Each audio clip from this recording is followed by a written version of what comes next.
நம்ம வந்து ஒரு இடத்துக்கு போகிறோம். அங்கே வந்து ஒரு அச்சீவ்மெண்ட், ஒரு டார்கெட் சொல்லலாம். எல்லாருமே அவங்கவுங்க லைஃப்பில் பண்ண வேண்டிய ஒரு அச்சீவ்மெண்ட், ஒரு டார்கெட்.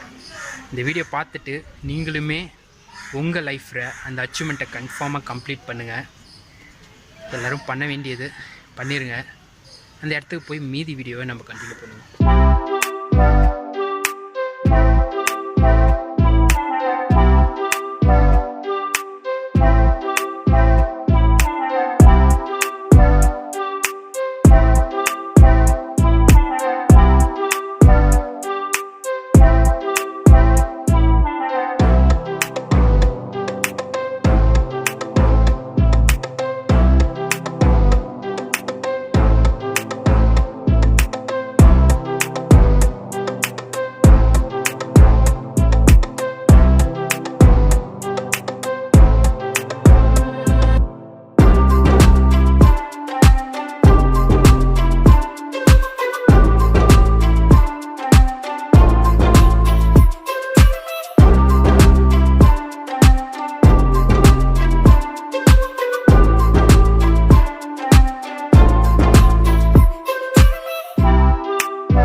இப்போ பாருங்கள், இந்த மரம் வந்து காஞ்சி போயிடுச்சு. எதனால் பார்த்தீங்களா, இந்த பைப் போடுறவங்க வந்து மரத்தை வந்து வேரை வந்து வெட்டிட்டாங்க. அதனால் வந்து மரம் காஞ்சி போயிடுச்சு. பாருங்கள், இதை இப்போ நாங்கள் வெட்டிட்டு இங்கே தான் வந்து மரம் வைக்க போகிறோம்.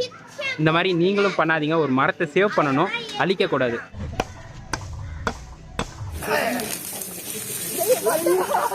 ஓகே ஃப்ரெண்ட்ஸ், இப்போ நம்ம கையில் இருக்கிறது என்ன மரம்னா கொய்யா மரம். இதை தான் நம்ம இந்த கொய்யில நட போகிறோம். ஓகே, மண் எடுத்து போடும்.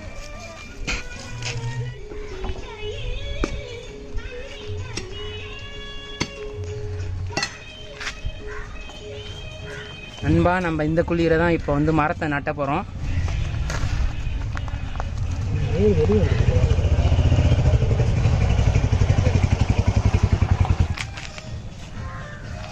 வெட்டிக்கிறோமா. விவேக் சாரோட அச்சீவ்மெண்ட்டை வந்து சாத்தி பட்டியாச்சு. இதே மாதிரி வந்து உங்கள் வீட்டுக்கும் ஒரு மரத்தை வாங்கிங்க. இப்போ நம்ம மண்ணை போட்டு செடியை வந்து செடியை நட்டிட்டோம். இப்போ வந்து நம்ம வந்து தண்ணி ஊற்ற போகிறோம்.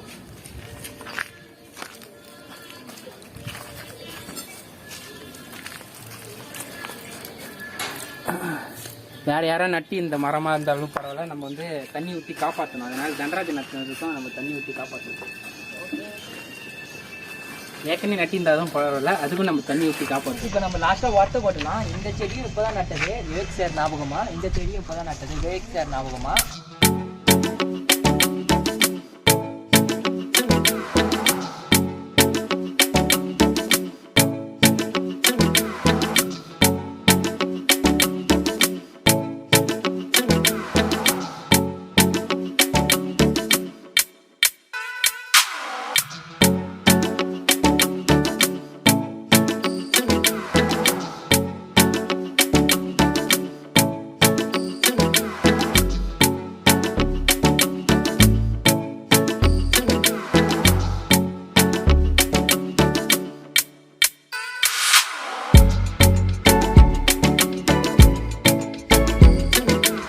இந்த மரத்தை நான் மட்டும் நடலை, என் கூட சேர்ந்து தண்டராஜும் சாமும் சேர்ந்து நட்டாங்க. இதை நாங்கள் எதுக்கு பண்ணோம்னா விவேக் சார் நினைவுக்காக தான் பண்ணோம். இதே மாதிரி நீங்களும் உங்கள் வீட்டில் மரத்தை நடுங்க. வெயில் ஓவராட்டிக்குது, தண்ணி செம்மையாக எடுக்குது. இந்த இடத்துல ஒரு மரம் தான் நல்லாயிருக்கும். இப்போ தான் தோணுது. விவேக் சார் சொன்னது, அப்பயே மரம் நட்ட சொன்னார். நட்டி இருந்தோம்னா இவ்வளோ நேரத்துக்கு எல்லா இடத்துலையுமே மரம் வந்துருக்கும். எல்லா இடத்துலையுமே நம்மளுக்கு நிழல் கிடச்சிருக்கும். உலகத்துக்கும் நல்ல பயன். பட் ஆனால் ஒரு விஷயம் வந்து அவங்க இருக்கும் போது நம்மளுக்கு தெரியாது, இல்லாத போது தான் அதோட பலனே நம்மளுக்கு தெரியும். அதே மாதிரி தான் நம்ம வந்து மாஸ்க் அணையிற வரைக்கும், அது வந்து கொரோனா வர்றது வரைக்கும் நம்மளுக்கு தெரியாது. கொரோனா வந்தால் தான் தெரியும். அதனால் வந்து மாஸ்க் அணையுங்க. அப்படியே வந்து மரமும் நட்டி விவேக் சாரோட அச்சீவ்மெண்ட்டை சாதிப்போம்.